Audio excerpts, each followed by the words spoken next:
വിശുദ്ധ യോഹന്നാന്റെ സുവിശേഷം 21 അധ്യായം 15 മുതൽ 19 വരെയുള്ള തിരുവചന ഭാഗം.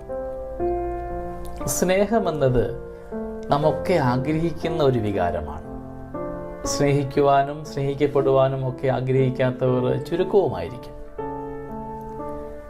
നമ്മുടെയൊക്കെ ജീവിതത്തിൽ നാം സ്നേഹിക്കുന്നു എന്ന് പറയുമ്പോൾ അത് ആത്മാർത്ഥമായ ഒരു സ്നേഹമാണോ എന്ന് ചിന്തിക്കുന്നത് നല്ലതായിരിക്കും. സുവിശേഷത്തിൽ ഇന്ന് ഈശോ ചോദിക്കുന്നുണ്ട് പത്രോസിനോട്, നീ എന്നെ സ്നേഹിക്കുന്നുവോ എന്ന്.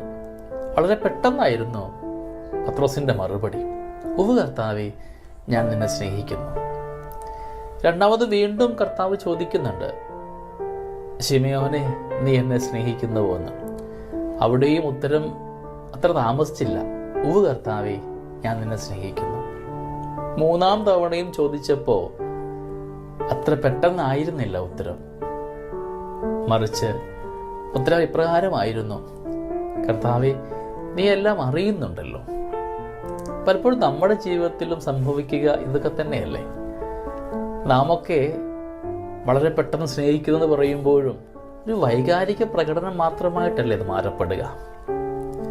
ആഴത്തിൽ ഇരുത്തി ചിന്തിക്കുമ്പോൾ നമുക്ക് പറയാൻ പറ്റുമോ ചിലയിടങ്ങളിലെ സ്നേഹങ്ങളൊക്കെ ആത്മാർത്ഥമാണെന്ന്?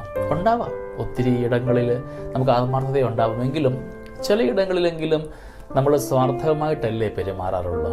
നമ്മുടെ നേട്ടങ്ങൾക്ക് വേണ്ടി സ്നേഹിക്കുന്നു പറയുകയും സ്നേഹം കാണിക്കുകയും ഒക്കെ ചെയ്യുമ്പോൾ ഉള്ളിൻ്റെ ഉള്ളിൽ, ഹൃദയത്തിൻ്റെ ആഴങ്ങളിൽ അത് ആത്മാർത്ഥമായ ഒരു സ്നേഹമായിട്ട് മാറ്റപ്പെടുന്നുണ്ടോ എന്ന് ധ്യാനിക്കുന്നത് നല്ലതായിരിക്കാം. സ്നേഹം എപ്പോഴും പ്രകടിപ്പിക്കേണ്ട ഒന്നാണ്, അത് തിരിച്ചറിയേണ്ട ഒന്നുകൂടിയാണ്. മാർപ്പാപ്പ ഓർമ്മിച്ചതുപോലെ, ഞാൻ സ്നേഹിക്കുന്നു എന്ന് പറയുന്ന ആള് അത് തിരിച്ചറിയുമ്പോഴാണ് യഥാർത്ഥമായ സ്നേഹമായിട്ട് മാറ്റപ്പെടുക. അപരനത് അനുഭവിക്കുവാനുള്ള ഇടം കൊടുക്കപ്പെടണം. സ്നേഹമുള്ളവരെ, നമ്മുടെയൊക്കെ ജീവിതത്തിൽ, ജീവിത ബന്ധങ്ങളിലൊക്കെ ആത്മാർത്ഥമായ ഒരു സ്നേഹത്തിൻ്റെ കണികകളാകുവാൻ, നല്ല കണ്ണികളാകുവാൻ നമുക്ക് തീരുമാനമെടുക്കാം. സ്വാർത്ഥതയൊക്കെ ഒന്ന് കൈവെടിഞ്ഞുകൊണ്ട് നിസ്വാർത്ഥമായും, എത്രമാത്രം കുറ്റപ്പെടുത്തലുകളും നമ്പരങ്ങളും ഒക്കെ ഉണ്ടായാലും സ്നേഹിക്കുന്ന സ്നേഹം ആത്മാർത്ഥമാകുമ്പോൾ അവിടെ ദൈവികമായ ഒരു അനുഭവം ഉണ്ടാവാറുണ്ട്. നമുക്ക് സ്നേഹിക്കാം. പ്രിയമുള്ളവരെ, ചുറ്റുവട്ടമുള്ളവരെ, മാതാപിതാക്കളെ, സങ്കടപ്പെടുത്തിയവരെ കൂടെ പ്രകടിപ്പിക്കാൻ പറ്റാത്ത ഇടങ്ങൾ കൂടെ ഉണ്ടാവാം. അവിടെയും മനസ്സിൻ്റെ കോണിൽ നല്ല ഇടങ്ങൾ കൊടുത്ത് ഇന്ന് ഈശോ ചോദിച്ചതുപോലെ ചോദിച്ചാൽ നമുക്ക് ഉത്തരം പറയാൻ പറ്റുമോ? ഞാൻ നിന്നെ സ്നേഹിക്കുന്നുവെന്ന്. എൻ്റെ സ്നേഹം എവിടെയാണ്? ചിലപ്പോഴൊക്കെ ഒരുപാട് ബാഹ്യ ഇടങ്ങളിലേക്ക് എൻ്റെ സ്നേഹം കൈമാറിപ്പോകാറുണ്ട്. ഞാൻ പകുത്തു കൊടുക്കാറുണ്ട്. കൊടുക്കേണ്ട ഇടത്ത് മാത്രം സ്നേഹം കൊടുത്തുകൊണ്ട് നന്മയുടെ ഒരു പാതയിലേക്ക് ആക്കുവാൻ നമുക്കിന്ന് ദൈവത്തോട് കൂടെ ആവാം. ഞാൻ നിന്നെ സ്നേഹിക്കുന്നുവെന്ന് ചഞ്ചലിപ്പ് കൂടാതെ ആത്മാർത്ഥമായിട്ട് പറയാൻ പറ്റണം. ഞാൻ നിന്നെ സ്നേഹിക്കുന്നുവെന്ന് ചഞ്ചലിപ്പ് കൂടാതെ പറയാനുള്ള ധൈര്യം നമുക്കുണ്ടാവുന്നുണ്ടോ? ധൈര്യപൂർവ്വം പറയാൻ പറ്റണം കേട്ടോ. ചില സുഹൃത്തുക്കളൊക്കെ പറയാറുണ്ട്, എൻ്റെ പ്രിയപ്പെട്ട അച്ഛാ, സ്നേഹിക്കുന്നു എന്നൊന്ന് പറയാനുള്ള ധൈര്യമില്ലാതെ പോയത് കൊണ്ട് ഒരുപാട് നഷ്ടങ്ങൾ എനിക്കുണ്ടായിട്ടുണ്ട്.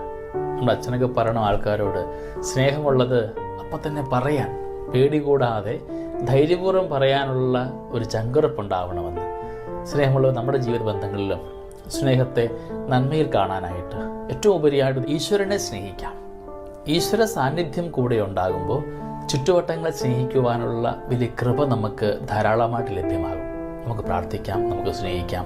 ദൈവം അനുഗ്രഹിക്കട്ടെ. നമ്മുടെ കർത്താവ് ഈശോ കൃപയും പിതാവായ ദൈവത്തിൻ്റെ സ്നേഹവും പരിശുദ്ധാത്മാവിൻ്റെ സഹവാസവും നമ്മുടെ കൂടെ എന്നും ഉണ്ടായിരിക്കട്ടെ, എപ്പോഴും എപ്പോഴും എന്നേക്കും.